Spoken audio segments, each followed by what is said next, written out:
നമസ്കാരം, ഞാൻ ബൈജു എന്നാർ. നമ്മുടെ ചാനലിലേക്ക് സ്വാഗതം. എറണാകുളം ജില്ലയിലെ ഏറ്റവും മനോഹരമായ ഒരു സ്ഥലത്താണ് ഞാൻ നിൽക്കുന്നത്. ഈ സ്ഥലത്തിൻ്റെ പേര് കടമക്കുടി എന്നാണ്. സിറ്റിയിൽ നിന്നും 8-10 കിലോമീറ്റർ വന്നു കഴിഞ്ഞാൽ ഈ ഒരു ദ്വീപിലെത്താം. ദ്വീപെന്ന് പറഞ്ഞാൽ ഇത് 14 ദ്വീപുകളുടെ ഒരു സമൂഹമാണ്. അതിമനോഹരമായ സ്ഥലമാണ്. നമ്മളിപ്പോൾ നേരം വെളുക്കുന്നതിന് മുമ്പ് ഇവിടെ എത്തിക്കഴിഞ്ഞു. ഈ സ്ഥലം അടുത്ത കാലത്ത് മാധ്യമങ്ങളിൽ നിറഞ്ഞു നിന്നത് ആനന്ദ് മഹീന്ദ്രയുടെ സന്ദർശനത്തോടു കൂടിയാണ്. അദ്ദേഹം ആദ്യകാലത്ത് കടമക്കുടിയെ പറ്റി ഒരു ട്വീറ്റ് ചെയ്തിരുന്നു. അതിനുശേഷം കൊച്ചിയിൽ വന്ന സമയത്ത് ഇതുവഴി വാഹനം ഓടിച്ചെന്ന് സഞ്ചരിക്കുകയും ചെയ്തു. അതോടുകൂടി വളരെ പ്രശസ്തമായി ഇപ്പോൾ നോർത്ത് ഇന്ത്യൻസ് അടക്കമുള്ള ധാരാളം ആളുകൾ ഇവിടെ കാണാൻ വരുന്നുണ്ട്. കടമക്കുടിയെ പ്രശസ്തമാക്കിയത് ആനന്ദ് മഹീന്ദ്ര ആയതുകൊണ്ട് തന്നെ നമ്മുടെ വരേണ്ടതും ഒരു മഹീന്ദ്രയുടെ വാഹനവും കൊണ്ടാണ്. അതുകൊണ്ട് തന്നെ നമ്മുടെ കയ്യിൽ ഇന്നുള്ളത് മഹീന്ദ്രയുടെ ഏറ്റവും പുതിയ 7XO ആണ്.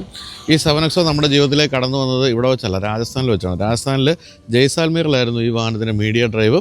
പിറ്റേ ദിവസം ഡ്രൈവ് കഴിഞ്ഞ് പിറ്റേ ദിവസം ജോധ്പൂർ വരെയുള്ള ഏതാണ്ട് 300ഓളം കിലോമീറ്റർ നമ്മൾ ഈ വാഹനം ഓടിച്ചാണ് എയർപോർട്ടിലെത്തിയത്. ഇപ്പോഴും മറക്കാനാവാത്ത അനുഭവമാണ്. അത് വാഹനത്തിൻ്റെ ഗുണം കൊണ്ട് മാത്രമല്ല കേട്ടോ, അത് ഫുൾ മിസ്റ്റിലാണ് നമുക്ക് ഓടിക്കേണ്ടി വന്നത്. ആദ്യം നമ്മുടെ മഹീന്ദ്ര ചോദിച്ചു, നിങ്ങൾ ഓടിച്ച് ജോധ്പൂരിൽ പോയി എയർപോർട്ടിൽ പോകുന്നോന്ന് ചോദിച്ചപ്പോൾ നമ്മളത് ഏറ്റു. പക്ഷേ രാവിലെ എഴുന്നേറ്റപ്പോൾ അങ്ങോട്ടും ഇങ്ങോട്ടും കാണാൻ പറ്റാത്ത അത്രയും മിസ്റ്റായിരുന്നു. ആ മിസ്റ്റിലൂടെയാണ് നമ്മളെ വളരെ സുരക്ഷിതമായിട്ട് 7XO എയർപോർട്ടിൽ എത്തിച്ചത്. അപ്പോൾ 7XO എന്നുള്ളത് മഹീന്ദ്രയുടെ ഏറ്റവും അധികം വിറ്റഴിഞ്ഞ ഒരു 7 സീറ്റർ അല്ലെങ്കിൽ 6 സീറ്റർ മോഡലായ 700യുടെ പുതുരൂപമാണ്. പക്ഷേ ധാരാളം മാറ്റങ്ങളുണ്ട്. ധാരാളം മാറ്റങ്ങളെന്ന് വെച്ചാൽ മൊത്തത്തിൽ സസ്പെൻഷൻ ഉൾപ്പെടെയുള്ള മാറ്റങ്ങളാണ് സംഭവിച്ചിരിക്കുന്നത്. അപ്പോൾ ഇന്ന് നമ്മുടെ ഒപ്പം ഉള്ളത് ഏറ്റവും ടോപ്പ് എൻഡ് മോഡലല്ല. നമ്മുടെ പഴയ വീഡിയോയിൽ കാണിച്ചത് ഏറ്റവും ടോപ്പ് എൻഡ് മോഡലായ AX7L ആണെങ്കിൽ ഇത് AX7T ആണ്. അപ്പോൾ AX7T എന്ന ഈ വേരിയൻ്റെ പ്രത്യേകത എന്താണെന്ന് ചോദിക്കുകയാണെങ്കിൽ, പിൻ സീറ്റിലിരിക്കുന്നയാൾക്ക് അത്രയധികം, അതായത് ഒരു പരിധിക്ക് അപ്പുറത്തേക്ക് ലക്ഷം വേണ്ടാന്നുണ്ടെങ്കിൽ നിങ്ങൾക്ക് തിരഞ്ഞെടുക്കാവുന്ന ഒരു മോഡലാണിത്. എന്ന് തന്നെയുമല്ല, ഏതാണ്ട് 1.5 ലക്ഷത്തോളം രൂപ കുറവുമുണ്ട്. അപ്പോൾ നമ്മളിത് കാണാൻ പോകുന്നത് AX7T എന്ന് പറയുന്ന ഈ ഒരു വേരിയൻ്റെ വിശേഷങ്ങളും അതോടൊപ്പം തന്നെ മനോഹരമായ കടമക്കുടിയുടെ വിശേഷങ്ങളുമാണ്. ഇവിടുത്തെ ഒരു പ്രശ്നം എന്ന് പറയുന്നത് ഒരു ഐലൻഡ് ആണല്ലോ. അപ്പോൾ അതുകൊണ്ട് തന്നെ ഈ ഒരു റോഡ് മാത്രമേ ഉള്ളൂ ഇവിടെ നാട്ടുകാർക്കെല്ലാം സഞ്ചരിക്കാം. അപ്പോൾ രാവിലെ നടക്കാനിറങ്ങുന്നവർ, മീൻ പോകുന്നവർ, പത്രവിതരണക്കാരൻ, അങ്ങനെയുള്ള എല്ലാവരും സഞ്ചരിക്കുന്ന വഴിയാണ്. അല്പം കൂടി കഴിഞ്ഞാൽ, ഇപ്പോൾ സമയം ഏതാണ്ട് 6:45 അല്പം കൂടി കഴിഞ്ഞാൽ ഇവിടെ നിൽക്കാൻ പറ്റാത്ത അത്രയും തിരക്കാകും. അപ്പോൾ തിരക്കാകുന്നതിന് മുമ്പ് തന്നെ നമുക്ക് വാഹനം കാണുകയും ചെയ്യാം, അതോടൊപ്പം തന്നെ കടമക്കുടി കാണുകയും ചെയ്യാം. നിങ്ങൾ ധാരാളം സിനിമകൾ കടമക്കുടി കണ്ടിട്ടുണ്ടാകും. എനിക്ക് തോന്നുന്നു ഏറ്റവും കൂടുതൽ ഡ്രോൺ ഷോട്ടുകൾ ചിത്രീകരിക്കുന്ന ഒരു സ്ഥലം ഇവിടെയാണ്. കാരണം വാഹനങ്ങൾ ഓടിപ്പോകുന്നു, അതിന് മുകളിൽ കൂടെ ഡ്രോൺ സഞ്ചരിക്കുന്നു, അത്തരത്തിലുള്ള ധാരാളം വിഷ്വലുകൾ നിങ്ങൾ കണ്ടിട്ടുണ്ടാകും. എന്നാലും കടമക്കുടി കണ്ടിട്ടില്ലാത്തവർ തീർച്ചയായിട്ടും കാണുക. കൊച്ചിക്കാർ എന്തായാലും കണ്ടിട്ടുണ്ടാകും. അല്ലാത്തവർക്ക് കാണാനുള്ള അവസരം കൂടിയാണ് നമ്മൾ ഈ ഒരു വീഡിയോയിലൂടെ ഒരുക്കുന്നത്. അപ്പോൾ എല്ലാവർക്കും ബൈജു എന്നാർ നമ്മുടെ യൂട്യൂബ് ചാനലിലേക്ക് സ്വാഗതം.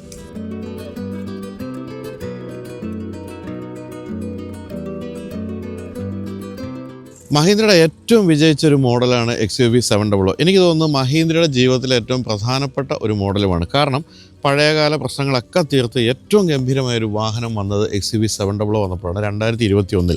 അത് ജനങ്ങൾ ഏറ്റെടുക്കുകയും ചെയ്തു. കാരണം 3 ലക്ഷത്തിലധികം XUV 700 ഇപ്പോൾ ഇന്ത്യയിൽ ഓടിക്കൊണ്ടിരിക്കുന്നത്. കഴിഞ്ഞ വർഷം മാത്രം ഏതാണ്ട് 40,000-ത്തിലധികം യൂണിറ്റുകൾ വിൽക്കാൻ സാധിച്ചു എന്ന് പറഞ്ഞൊരു വമ്പൻ വിജയമാണ്. അതിന് കാരണം, അങ്ങനെ ഞാൻ പറയാൻ കാരണം വെച്ചാൽ, ഇത് അത്ര വില കുറഞ്ഞൊരു വാഹനമൊന്നുമല്ല. എന്നിട്ട് പോലും അത്രയധികം വിൽക്കണമെങ്കിൽ എത്രത്തോളം ജനങ്ങൾ ഈ വാഹനത്തെ സ്നേഹിച്ചിരുന്നു, ഈ വാഹനത്തെ അല്ല 700 സ്നേഹിച്ചിരുന്നു എന്ന് നമുക്ക് മനസ്സിലാക്കാം.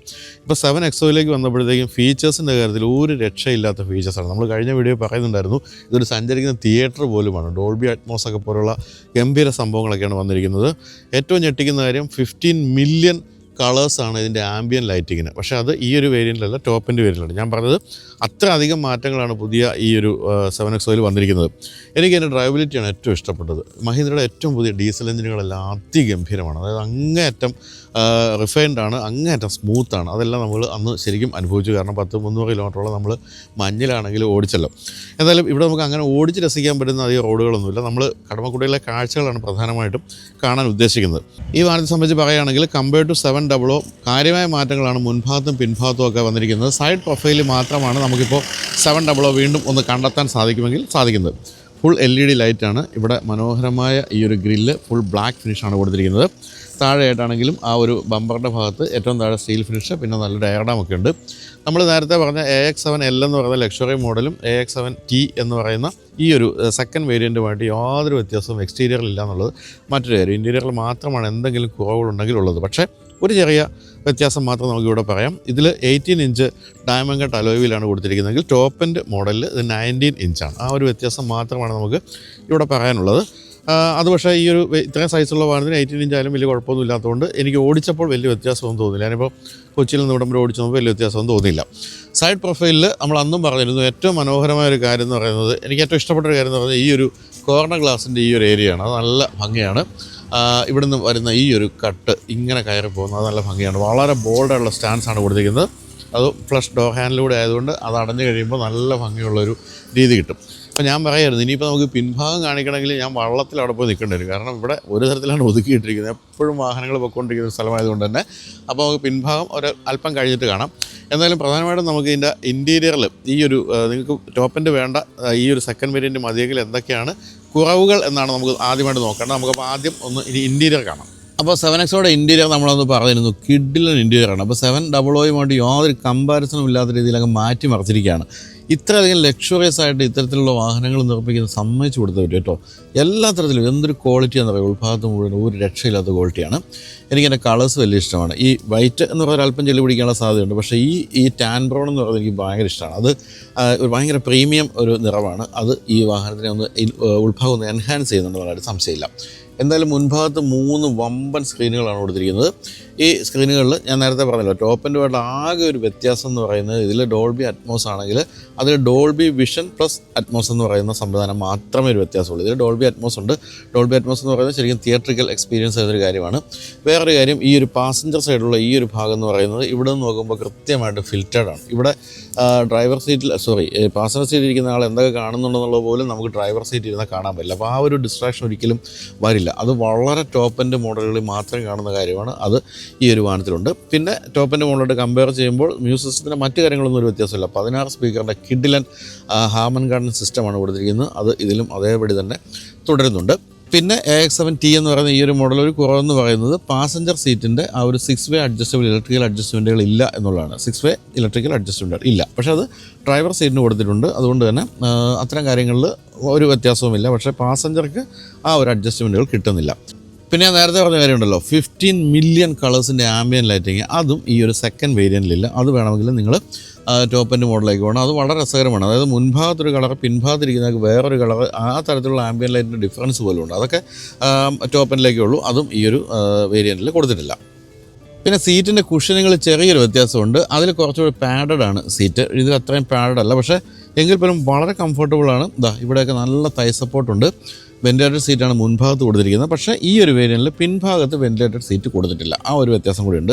മറ്റൊരു കുറവ് എനിക്ക് തോന്നിയത്, നമ്മുടെ ഈ സീറ്റിൻ്റെ ലെതററ്റ് സീറ്റ് പോലെ തന്നെ ഒരു ലെതററ്റ് ഡോർ ട്രിമ്മാണ് കൊടുത്തിരുന്നെങ്കിൽ ഇതിൽ അതില്ല. ഇതിൽ സാധാരണ രീതിയിലുള്ള ഡോർ ട്രിമ്മാണ് കൊടുത്തിരിക്കുന്നത്. ഇത്രയുമാണ് എനിക്ക് മുൻഭാഗത്തിരുന്നപ്പോൾ തോന്നിയ ഒരു കുറവുകൾ. പക്ഷേ ഇതൊന്നും ഒരു വലിയ കുറവായിട്ട് നമ്മൾ കാണേണ്ടതില്ല. കാരണം ഇതൊക്കെ ലക്ഷറിയെ ഒന്ന് എൻഹാൻസ് ചെയ്യുന്ന കാര്യങ്ങളെന്ന് മാത്രമേ ഉള്ളൂ.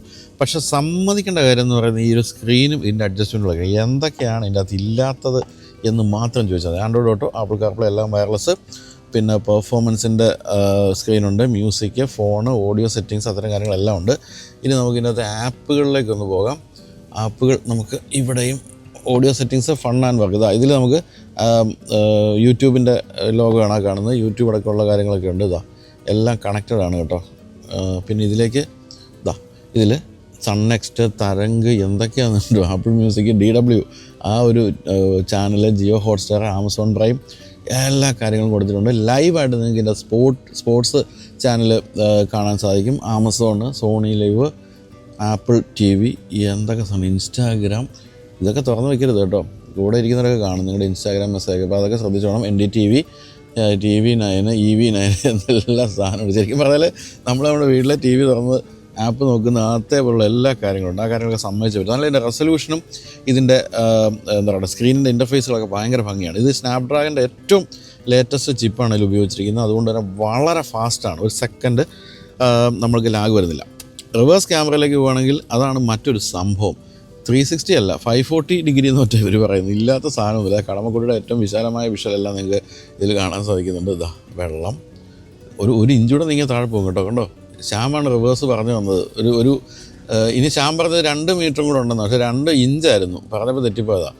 എന്തായാലും എവിടെയും ഒരു തരത്തിലും നമ്മൾ വാഹനം കുഴി പോകാത്ത രീതിയിൽ നിൽക്കുന്നുണ്ട്. അപ്പോൾ അത്തരത്തിലുള്ള എല്ലാ സംഭവങ്ങളും കിഡിലൻ എന്ന് തന്നെയാണ് പറയുന്നത്. എന്നാലും ഫിസിക്കൽ സ്വിച്ചുകളൊക്കെ വളരെ കുറവാണ്. പക്ഷേ ഇവിടെ വയർലെസ് ചാർജർ, പിന്നെ 2 ചാർജിങ് പോയിൻറ്റുകൾ അതൊക്കെ ഉണ്ട്. ഗിയർ ലിവർ റാപ്ഡാണ്. പിന്നെ ഇവിടെ നമുക്കിത് കൺട്രോൾ ചെയ്യാം. ഈ സിസ്റ്റത്തിൻ്റെ പല കാര്യങ്ങളും നമുക്കിതിൽ കൺട്രോൾ ചെയ്യാം. കൂടാതെ ഇതിൽ നമുക്ക് ഉണ്ടോ AC കൺട്രോളാണ് ഇപ്പോൾ അവിടെ കാണുന്നത്. ഇത് ഹോം സ്ക്രീനിലേക്ക് പോകാം. ഇത് വോളിയം കൺട്രോളാണ്. ഇത് പിന്നെ ഡ്രൈവർ അസിസ്റ്റൻറ്റ് സിസ്റ്റം, അതായത് അഡാസിൻ്റെ ലെവൽ 2 ഫീച്ചേഴ്സിൻ്റെ കാര്യങ്ങൾ, സറൗണ്ട് വ്യൂ, അത്തരം കാര്യങ്ങളും എല്ലാം നമുക്ക് ഇതിനകത്ത് കൺട്രോൾ ചെയ്യാൻ സാധിക്കും. നല്ലൊരു കിഡിലൻ സ്റ്റോറേജ് സ്പേസ് ഇവിടെ കൊടുത്തിട്ടുണ്ട്. പിന്നെ വളരെ മികച്ചൊരു സ്ക്രീനാണ് ഡ്രൈവർക്ക് കിട്ടിയിരിക്കുന്നത്. അതുപോലൊരു സിംഗിൾ സ്പോക്ക് സ്റ്റിയറിംഗ് വീല്, അത്തരം കാര്യങ്ങളെല്ലാം തന്നെയുണ്ട്. അതിൻ്റെയുള്ള ക്ലാരിറ്റിയാണ് എന്നെ ഏറ്റവും അധികം അത്ഭുതപ്പെടുന്ന കാര്യം. നല്ല ഗംഭീരമായിട്ടുണ്ട്. അപ്പോൾ ഇത്രയുമൊക്കെയാണ് മുൻഭാഗത്ത് നമുക്ക് പറയാവുന്നത്. അപ്പോൾ ഇതിൻ്റെ കുറവുകൾ നമ്മൾ പറഞ്ഞല്ലോ, വളരെ കുറച്ച് കുറവുകൾ. ആംബിയൻ ലൈറ്റിങ്, അതുപോലെ തന്നെ ഡ്രൈവർ പാസഞ്ചർ സീറ്റിൻ്റെ ഇലക്ട്രിക്കൽ അഡ്ജസ്റ്റ്മെൻറ്റുകൾ, പിന്നെ ഈ പറഞ്ഞ അല്പം പാഡഡ് അല്ലാത്ത വെച്ചാൽ കമ്പയർഡ് ടു ടോപ്പിൻ്റെ അല്പം കൂടി ഒരു കുഷനിങ് കുറഞ്ഞ സീറ്റ്, പിന്നെ ഈ ഡോർ ട്രിമ്മിൽ ലെതററ്റ് ആ ഒരു ഫിനിഷ് കൊടുത്തിട്ടില്ല. ഇത്രയും കാര്യങ്ങളൊക്കെ തന്നെ നമുക്ക് പറയാനുള്ളൂ. പിന്നെ ഡോൾബി അറ്റ്മോസ് ആണ് ഇതിൽ, ഡോൾബി വിഷൻ ഇല്ല. ഇത്രയേ ഉള്ളൂ ഇതിൻ്റെ കുറവ്.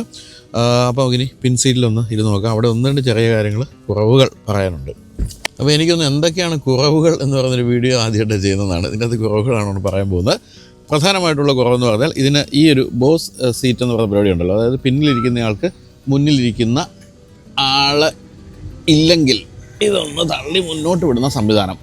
ഇതിൽ മാനുവലിയാണ് നമുക്ക് ചെയ്യാൻ പറ്റുന്നത്. പക്ഷേ ഒരു 4-way ഇലക്ട്രിക്കൽ അഡ്ജസ്റ്റ്മെൻ്റ് ആണ് നമുക്ക് ടോപ്പ് എൻഡ് മോഡലിൽ കിട്ടുന്നത്. അപ്പം ഇതും വലിയ സംഭവമൊന്നുമില്ല, വളരെ ഈസിയാണ്. ഞാൻ എവിടെയും ചെയ്യുന്നുണ്ട്. അപ്പോൾ ഇതിനും ഇലക്ട്രിക്കൽ അഡ്ജസ്റ്റ്മെൻ്റ് ഇല്ല, കുഴപ്പമൊന്നുമില്ല. എന്തായാലും സീറ്റിൻ്റെ ബാക്കിൽ ഇവിടെ ചാർജിങ് പോയിൻ്റ് കൊടുത്തിട്ടുണ്ട്. വേണമെങ്കിൽ നിങ്ങൾക്ക് ഇവിടെ ഒരു സ്ക്രീൻ ഫിറ്റ് ചെയ്യാനുള്ള സംവിധാനം അത് കൊടുത്തിട്ടുണ്ട്. പിന്നെ ഇവിടെ ഒരു കുറവ് എന്ന് പറയുന്നത് സൺ ബ്ലൈൻഡ് മാനുവലി ഉയർത്താവുന്ന സൺ ബ്ലൈൻഡ് ടോപ്പ് എൻഡ് മോഡലുണ്ട്. ഇതിൽ സൺ ബ്ലൈൻഡ് കൊടുത്തിട്ടില്ല. അത് നിങ്ങൾ അല്ലാതെ എക്സ്ട്രാ ഫിറ്റ് ചെയ്യേണ്ടി വരും. അല്ലാതെ ബാക്കി എല്ലാ കാര്യങ്ങളും നമുക്ക് പിൻഭാഗത്ത് ലഭിച്ചിട്ടുണ്ട്. പിൻഭാഗത്തേക്ക് AC വെൻ്റ് ഉണ്ട്. ഇവിടെ ഫോൺ വയ്ക്കാനുള്ള സ്ഥലമുണ്ട്. വളരെ ഫ്ലാറ്റായിട്ടുള്ള ഫ്ലോറാണ്, സുഖമായിട്ടിരിക്കാം. നല്ല ആംറസ്റ്റ് കൊടുത്തിട്ടുണ്ട്. പിന്നെ 2 കപ്പ് ഹോൾഡേഴ്സ് കൊടുത്തിട്ടുണ്ട്. ഇതിൻ്റെ കുറവ് മറ്റൊരു കാര്യം ഞാൻ പറഞ്ഞില്ലല്ലേ, പിന്നിലും വെന്റിലേറ്റഡ് സീറ്റാണ് ടോപ്പ് എൻഡ് മോഡലിൽ. ഇതിൽ അത് കൊടുത്തിട്ടില്ല. ആ ഒരു 2-3 കുറവാണ് നമുക്ക് പിൻഭാഗത്തിരിക്കുമ്പോൾ പറയാനുള്ളത്. ബാക്കി കാര്യങ്ങളെല്ലാം അതുപോലെ തന്നെ ഡോർ പാഡിലാണെങ്കിലും ഒരു ബോട്ടിലൊക്കെ വയ്ക്കാം. നല്ലൊരു ആംറസ്റ്റ്, അത്തരം കാര്യങ്ങളെല്ലാം കൊടുത്തിട്ടുണ്ട്. അപ്പോൾ ഇതിൽ 6 സീറ്ററുണ്ട്, 7 സീറ്ററുണ്ട്. ഇത് 7 സീറ്റർ മോഡലാണ്. പക്ഷേ ഇതിപ്പം ഇന്നലെ ഇങ്ങോട്ട് വന്നിട്ടേ ഉള്ളൂ ഈ വാഹനം. അതുകൊണ്ട് തന്നെ ഇതിൻ്റെ ബാക്കിലെ സീറ്റ് ഉയർത്തി വെച്ചിട്ടില്ല. ബാക്ക് സീറ്റൊന്നും കാണിക്കണമെന്ന് എനിക്ക് തോന്നുന്നില്ല, കാരണം എല്ലാം വളരെ വിശാലമായിട്ട് നമ്മളൊന്ന് നമ്മുടെ വീഡിയോയിൽ കാണിച്ചതാണ്. എന്തായാലും പിൻഭാഗത്ത് സുഖമായിട്ടിരിക്കാവുന്ന പിൻഭാഗമാണ്. എങ്കിലും കുട്ടികൾക്കാണ് എപ്പോഴും 7 സീറ്റിന് ഏറ്റവും ബാക്കിലെ സീറ്റ് ചേരുക. കാരണം ഒരല്പം തൈ സപ്പോർട്ട് കുറയും എന്നുള്ള കാര്യം അത് എല്ലാ വാഹനങ്ങളിലും ഉണ്ട്. എന്തായാലും ഇൻറ്റീരിയറിൻ്റെ ക്വാളിറ്റി എന്ന് പറയുന്നത് അപാരമാണ്. അപാരം എന്ന് വെച്ചാൽ നമ്മൾ ഒട്ടും പ്രതീക്ഷിക്കാത്ത അത്രയും ഗംഭീരമായ ഇൻറ്റീരിയർ ക്വാളിറ്റി ഉണ്ട്. എക്സ്റ്റീരിയർ മോശമല്ല, ഒട്ടും മോശമാക്കിയിട്ടില്ല, അതിഗംഭീരമാണ്. അപ്പോൾ എനിക്ക് തോന്നുന്നു ഇനി നമുക്കൊന്ന് ഈ സ്ഥലം ഒന്ന് കാണാനാണ്. കാരണം ഞാൻ ഇവിടെ തിരക്കാകുന്നതിന് മുമ്പ് നമ്മൾ ഈ വാഹനത്തിൻ്റെ വിശേഷങ്ങളത് പറഞ്ഞതേ ഉള്ളൂ. ഇനിയിപ്പം നമുക്ക് വളരെ സമയമെടുത്ത് കടമക്കുടിയുടെ വീഥികളിലൂടെ പതുക്കെ ഒന്ന് വാഹനം ഓടിച്ചു വരാം. ഒത്തിരി ഒന്നും കാണാനില്ല, കാരണം വെച്ചാൽ ഇത് ഐലൻഡ്സ് ആണല്ലോ. 14 ഐലൻഡ്സ് ആയതുകൊണ്ട് പോകാവുന്ന സ്ഥലത്തേക്ക് ഒന്ന് പോയി കണ്ടിട്ടില്ലാത്തവരെ ഒന്ന് കടമക്കുടി കാണിച്ചു തരാം.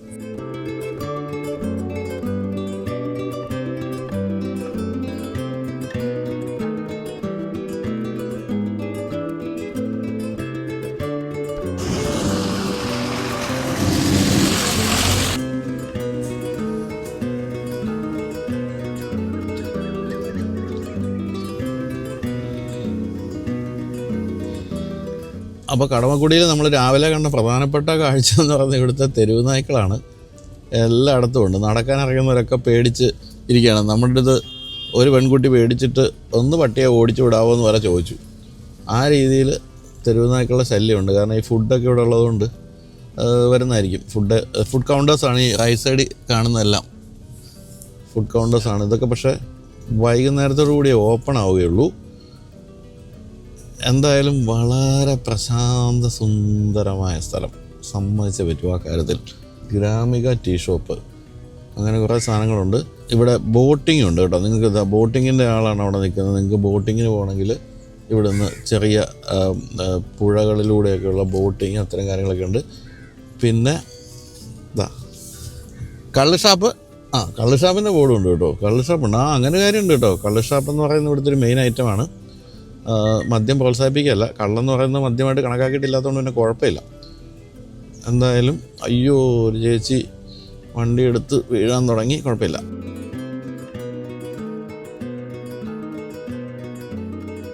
അപ്പോൾ ഇവിടെ ഇറങ്ങി നടക്കേണ്ടതാ കർഷക സംഘം കടമക്കുടി അറക്കത്തോട് 33 ഏക്കർ പൊക്കാളിപ്പാടവും ചെമ്മീൻകെട്ടും കൂടിയാണ്. ജസ്റ്റ് ഒന്ന് നടന്നിട്ട് വരാം അല്ലേ. ഇവിടെ ഈ ബോട്ടുകളാണ് നമ്മളെ ഇവിടെ നിന്ന് ഇങ്ങനെ വേണമെങ്കിൽ കുറച്ച് ദൂരമൊക്കെ കൊണ്ടുപോകുന്നത്. നല്ല രസമുള്ള ചെമ്മീൻ കെട്ടും സംഭവങ്ങളൊക്കെ ഉണ്ട്. മീനിൻ്റെ മണം വരുന്നുണ്ട് കേട്ടോ. ഉൾനാടൻ മത്സ്യത്തൊഴിലാളി സംഘത്തിൻ്റെ ബോട്ടുണ്ട്.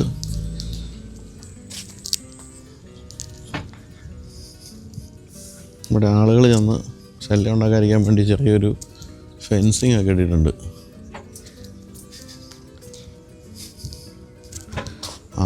കണ്ടൽക്കാട് യാത്ര മിതമായ നിരക്കിൽ എൻ്റെ ബോട്ട് സ്റ്റാർട്ട് ചെയ്യുന്ന സ്ഥലമാണ്. കയറി നോക്കാം അല്ലേ, അല്ലെങ്കിൽ ഓടിക്കാൻ നോക്കാം ആദ്യം.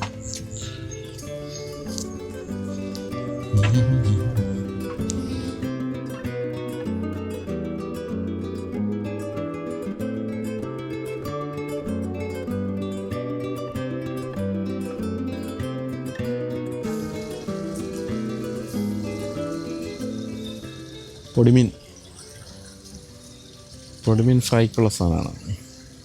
ഞാടികൾ നല്ല ഫ്രഷ്.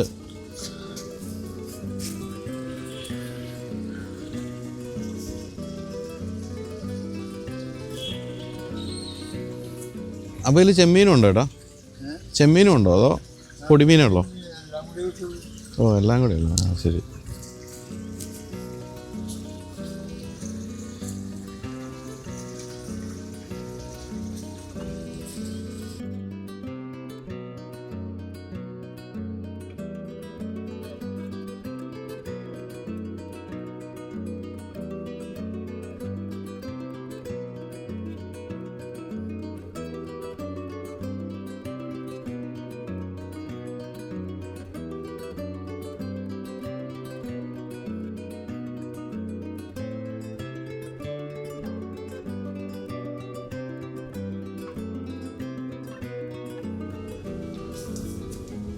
അപ്പോൾ എഞ്ചിൻ്റെ കാര്യമൊന്നും വിശദമായി ഞാൻ പറയുന്നില്ല, കാരണം നമ്മുടെ കഴിഞ്ഞ വീഡിയോയിൽ അതൊക്കെ ഉണ്ട്.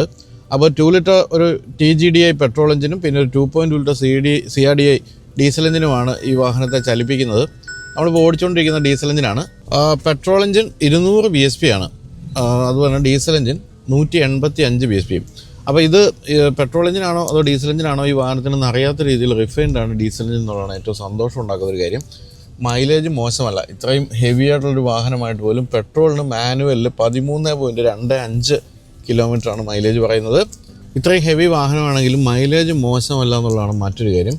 പെട്രോളിന് മാനുവൽ ട്രാൻസ്മിഷന് 13.25 കിലോമീറ്ററും ഓട്ടോമാറ്റിക്കിന് 13.47 കിലോമീറ്ററുമാണ് മൈലേജ് പറയുന്നത്.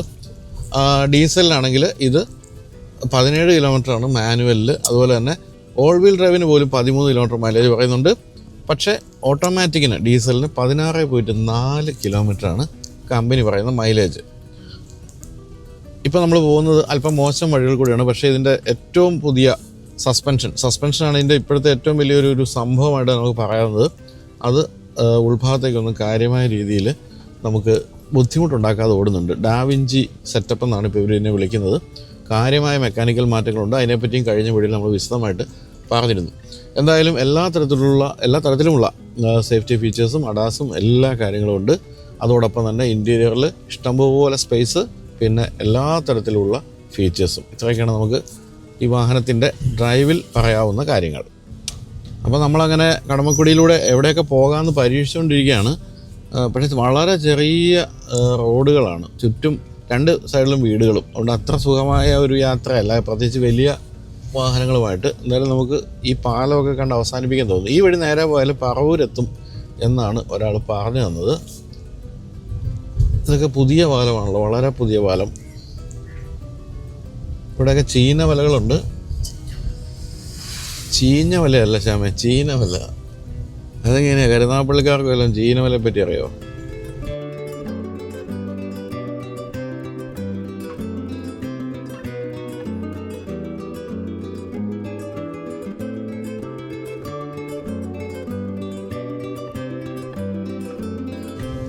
പണ്ട് ഞാൻ ഇതുവഴി ഇങ്ങനെ ഏഷ്യാനെറ്റിൻ്റെ പ്രോഗ്രാം ചെയ്യുന്ന സമയത്ത് നമ്മളിങ്ങനെ സ്ഥലങ്ങൾ തപ്പുമല്ലോ ഷൂട്ട് ചെയ്യാൻ. അങ്ങനെ ഒരു തപ്പിയെടുത്ത ഒരു പള്ളി ഉണ്ടായിരുന്നുണ്ട്, നല്ല ഭംഗിയുള്ള പള്ളി. പക്ഷെ ഇപ്പോൾ എനിക്ക് തോന്നുന്നു അത് പുതിയ പള്ളി ആക്കിയെന്നാണ്. എന്തായാലും അതൊന്ന് കണ്ടു നോക്കാം. അതിവിടെ ആയിരുന്നു. This was the entry to the പള്ളി അല്ലേ? Yes, that was.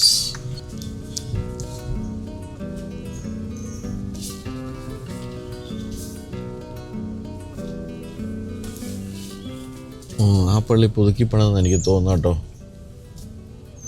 യെസ്, ഇത് തന്നെയായിരുന്നു ആ സ്ഥലം. പക്ഷെ പള്ളി പുതിയതാക്കി. എങ്കിലും നമുക്ക് ഇവിടെ ഇറങ്ങിയൊന്ന് ജസ്റ്റ് കണ്ടിട്ട് പോവാം. ഇപ്പം നമ്മൾ പള്ളിയുടെ മുറ്റത്താണ്. ഇതാ പഴയ പള്ളി ഉണ്ടായിരുന്ന സമയത്ത് ഒരു കർത്താവിൻ്റെ പ്രതിമയൊക്കെയാണ് ഈ കാണുന്നത്. പക്ഷെ അത് നല്ല രസമുള്ള പള്ളിയായിരുന്നു കേട്ടോ. പണ്ട് ഏതോ ഒരു വണ്ടി നമ്മൾ ഇതിൻ്റെ മുന്നിലിട്ട പൂർണ്ണമായിട്ടും ഏഷ്യാനെറ്റ് ഷൂട്ട് ചെയ്ത്. ഇവിടെയും ചെമ്മീൻ കെട്ടുകളും അതുപോലെ തന്നെ ചീനവലയൊക്കെയാണ് കാണുന്നത്. കരുനാപ്പള്ളിക്കാരാ, അതാ ചീനവല കേട്ടോ. ചീഞ്ഞവല എന്ന് പറഞ്ഞില്ല, അതാണ് ചീനവല. നിങ്ങളവിടെ അഴീക്കലൊക്കെ ഉള്ളതല്ലേ, എന്നിട്ടാണോ ഇങ്ങനെ ചീനവല മനസ്സിലാകാതെ പോകുന്നത്? അപ്പോൾ എന്തായാലും എന്താ കടമക്കുടിയെ അങ്ങനെ എന്താ പറയണ്ടേ അനുഗ്രഹിച്ചുകൊണ്ട് കർത്താവ് അങ്ങനെ നിൽക്കുകയാണ്. അപ്പോൾ നമുക്ക് വീണ്ടും കുറച്ച് കാഴ്ചകൾ കണ്ടങ്ങ് തിരിച്ചു പോകാം. ഏതായാലും തിരക്കായി. 8:15 എന്ന് വെച്ചാൽ കടമക്കുടിയിലെ ഏറ്റവും തിരക്കുള്ളൊരു സമയം. ഇനിയിപ്പം നിറച്ച് വാഹനങ്ങളും ആൾക്കാരും ഒക്കെ ആകും. അപ്പം നമുക്കിനി ഓടുന്ന വഴിയുള്ള മറ്റ് കാഴ്ചകൾ കൂടി കണ്ട് തിരിച്ചു പോകാം.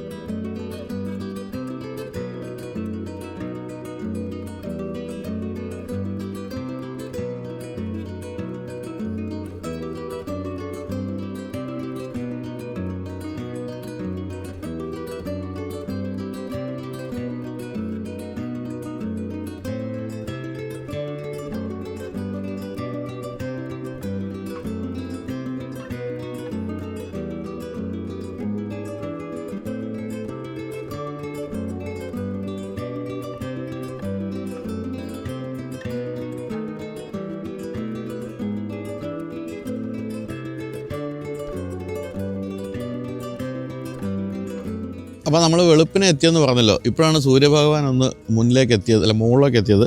പക്ഷേ അല്പം കൂടി കഴിഞ്ഞാൽ മാരകമായ ചൂടായിരിക്കും കേട്ടോ. കാരണം അറിയാമല്ലോ കേരളത്തിൽ ഇപ്പോഴത്തെ ചൂടെന്ന് പറയുന്നത് ഒരു രക്ഷയില്ലാത്ത ചൂടാണ്. അപ്പോൾ അതുകൊണ്ട് കുറച്ച് കഴിഞ്ഞാൽ അവിടെ നിൽക്കാൻ പറ്റാത്ത അവസ്ഥ വരും. വൈകുന്നേരങ്ങളിലും വെളുപ്പിനകളിലുമാണ് നിങ്ങൾക്ക് കടമക്കുടിയിൽ വരാൻ ഏറ്റവും പറ്റിയ സമയം. തന്നെ ആ സൈഡ് മുഴുവൻ കണ്ടോ ഷോപ്പുകളാണ്. ചെറിയ ചെറിയ ഷോപ്പുകൾ, ചെറിയ ഫുഡ് ഐറ്റംസൊക്കെ അല്ലെങ്കിൽ ചായ കിട്ടുന്ന ഷോപ്പുകളൊക്കെ ഉണ്ട്. അപ്പോൾ അതൊക്കെ കഴിച്ച് ഇതുവഴിയൊക്കെ നടന്ന് നിങ്ങൾക്ക് സമയം ചിലവഴിക്കാം. അപ്പോൾ നമ്മളെ കണ്ടു കഴിഞ്ഞാൽ ടോപ്പ് എൻഡിന് തൊട്ട് താഴെയുള്ള AX7T എന്ന് പറയുന്ന ഈ ഒരു വേരിയൻ്റെ വില ആരംഭിക്കുന്നത് 22,16,000 രൂപയിലാണ്. അവസാനിക്കുന്നത് 23,44,000 രൂപയിലും. അപ്പോൾ ഇതിലും എല്ലാ വേരിയൻസും ഉണ്ട്. അതായത് പെട്രോൾ ഓട്ടോമാറ്റിക് ഉണ്ട്, ഡീസൽ മാനുവൽ ഉണ്ട്, ഡീസൽ ഓട്ടോമാറ്റിക് ഉണ്ട്, കൂടാതെ ഡീസലിൻ്റെ ഓൾ വീൽ ഡ്രൈവ്, ഇത്രയും വേരിയൻസ് ഉണ്ട്. കൂടാതെ 6 സീറ്റർ 7 സീറ്റർ അങ്ങനത്തെ 2 കോൺഫിഗറേഷനും ഉണ്ട്. അപ്പോൾ നിങ്ങൾക്ക് അത് തിരഞ്ഞെടുക്കാൻ സാധിക്കും. എന്താണ് ഇതിൻ്റെ ഗുണമെന്ന് ചോദിച്ചാൽ ഞാൻ ഈ പറഞ്ഞ വളരെ ചെറിയ കുറവുകൾ, അതായത് പിൻഭാഗത്ത് ഇരുന്നുകൊണ്ട് ബോസ് സീറ്റ് ഇലക്ട്രിക്കലി അഡ്ജസ്റ്റ് ചെയ്യാൻ പറ്റില്ല, അതുപോലെ തന്നെ ആംബിയൻ ലൈറ്റിംഗ് ഇല്ല, പിന്നെ മുന്നിലെ പാസഞ്ചർക്ക് ഇലക്ട്രിക്കൽ അഡ്ജസ്റ്റ്മെൻറ്റുകളില്ല, അങ്ങനെയുള്ള വളരെ ഒരു 5-6 കുറവുകൾ മാത്രമുള്ള ഈ മോഡലിന്. പക്ഷേ നിങ്ങൾക്ക് 1.5 ലക്ഷത്തോളം രൂപ കുറച്ച് കൊടുത്താൽ മതി. അതാണ് ടോപ്പിൻ്റെ മോഡലിലേക്ക് പോകണമെങ്കിൽ നിങ്ങൾക്ക് ഈ ഒരു വാഹനം സ്വന്തമാക്കാൻ പറ്റുമെന്ന് ഞാൻ പറഞ്ഞത്. അപ്പോൾ അത്തരം കുറവുകൾ പ്രശ്നമല്ലെങ്കിൽ സ്വന്തമാക്കാൻ പറ്റുന്ന ഒരു ഗംഭീരമായ മോഡലാണിത്. തന്നെ ഇത് ഓടിച്ചാൽ നിങ്ങളിതിൻ്റെ അഡിക്റ്റായി പോകും. അമ്മാതിരി ഡ്രൈവബിലിറ്റിയാണ് ഈ ഒരു വാഹനത്തിന്. അതുപോലെ തന്നെ എല്ലാ തരത്തിലുള്ള സേഫ്റ്റി ഫീച്ചേഴ്സും കമ്പനി കൊടുത്തിട്ടുമുണ്ട്. അഡാസിൻ്റെ ലെവൽ 2 ഫീച്ചേഴ്സ് പോലുള്ള എല്ലാ കാര്യങ്ങളും ഉള്ളത് ഈ ഒരു വേരിയൻറ്റിലും ഉണ്ട്. അതുകൊണ്ട് തന്നെ അതിലൊന്നും യാതൊരു കുറവുമില്ല. അപ്പോൾ എന്തായാലും മഹീന്ദ്ര എപ്പോഴും അഭിനന്ദിക്കാൻ തോന്നുന്ന ഇത്തരത്തിലുള്ള പുതിയ വാഹനങ്ങൾ വരുമ്പോഴാണ് ഒരു രക്ഷയില്ലാത്ത ബിൽഡ് ക്വാളിറ്റിയും അതുപോലെ തന്നെ ഡ്രൈവബിലിറ്റിയും ഇൻറ്റീരിയർ കംഫർട്ടും ഫീച്ചേഴ്സും എല്ലാം കൂടി നിറച്ച് തന്നിരിക്കുകയാണ് നമുക്ക് ഏറ്റവും പുതിയ ഈ ഒരു 7XOയിൽ. അപ്പോൾ നിങ്ങൾക്ക് കടമക്കുടി കുറച്ചൊക്കെ കാണാൻ പറ്റിയെന്ന് തോന്നുന്നു. കാരണം ഇത്രയൊക്കെ കാണാൻ സാധിക്കുകയുള്ളൂ. ഇവിടെ നമ്മൾ നടന്ന് വേണം കാണാൻ. ഇവിടെ പാടവരമ്പത്തൂടെയൊക്കെ നടക്കുക എന്നല്ലാതെ നമ്മൾ റോഡിലൂടെ ഓടിച്ച് കാണാൻ പറ്റുന്ന വളരെ കുറച്ച് സ്ഥലങ്ങളുള്ളൂ. അപ്പോൾ എന്തായാലും കടമക്കുടിയിൽ വരിക, വൈകുന്നേരങ്ങളിലോ അല്ലെങ്കിൽ വെളുപ്പിനെ വന്ന് ആസ്വദിക്കുക. എന്തായാലും ആനന്ദ് മഹീന്ദ്ര ഈ ഒരു സ്ഥലം കണ്ടുപിടിച്ച് സംബന്ധനയൊക്കെ കേട്ടോ. എനിക്കൊന്ന് കേരളത്തിലെ റീജിയണൽ ഓഫീസിൽ നിന്നൊക്കെ ആരെങ്കിലും പറഞ്ഞിട്ടായിരിക്കും അദ്ദേഹം ഇവിടെ വന്നെന്ന് തോന്നുന്നു. അപ്പോൾ അദ്ദേഹം പ്രശസ്തമാക്കി ഈ ഒരു പ്രദേശത്തെ. അപ്പോൾ അദ്ദേഹത്തോട് നന്ദി പറഞ്ഞുകൊണ്ട് അവസാനിപ്പിക്കുന്നു. അപ്പോൾ വീഡിയോ ഉണ്ടെല്ലാവർക്കും നന്ദി. ബൈ.